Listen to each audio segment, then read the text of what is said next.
Hello' দোস্ত, ৰাতিপুৱা 6টা বাজিলে। ৰাতিপুৱা উঠিছোঁ, এতিয়া চাহ খাম।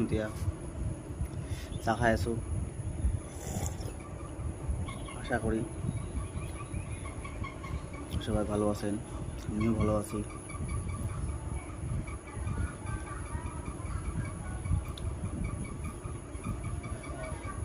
কালকে ৰাতি বহুত বৰষুণ পৰিছে আমাৰ ইয়াতে।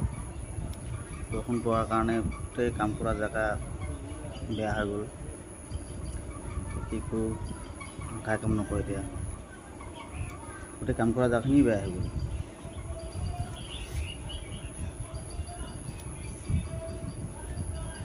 বৰষুণ পানী সোমাইছে ৰাতিয়ে।